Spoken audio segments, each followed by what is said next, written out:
Do I need a license to talk? Well, while that's kind of a loaded question, let me answer with a couple of different answers. Do I need a license to transmit legally? Well, yes, this is a GMRS radio. It operates on the same frequencies as the family radio service, or those bubble pack radios that you find at Walmart, Ollie's, Lowe's, Harbor Freight, etc. This goes above a certain power limit and is repeater capable, and therefore is a GMRS radio requiring a GMRS license. But a GMRS license is like a fishing license. It costs $35 and it lasts 10 years. So you're covered.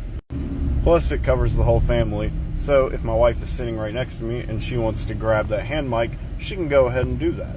Now, all of these rules kind of fall under this radio because this is a GMRS radio. It's Part 95.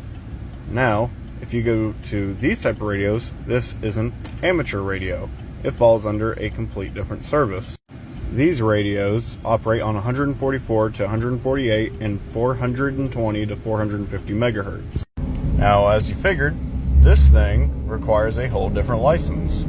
This thing requires an amateur radio license. Whether you're a technician, general, or extra, whatever class you hold, you can use this type of radio. And of course, there's some license-free radio services that don't require a call sign like this radio and the one I showed you prior does.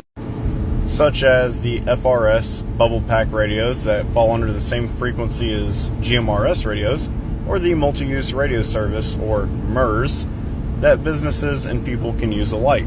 Or of course, you have the citizen band. In the United States, that citizen band requires no license, nor does it require a handle, and that operates on the 27 megahertz frequency, so it actually also takes place in something that is called skip.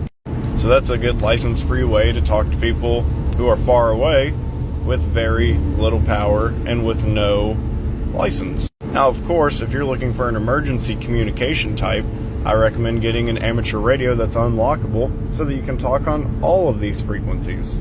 Because when the world ends and there's a situation, quote unquote, you're not going to care about the FCC laws. But until that world ends, remember, follow the FCC rules and regulations and all that, and stick to using the radios that you're required to use.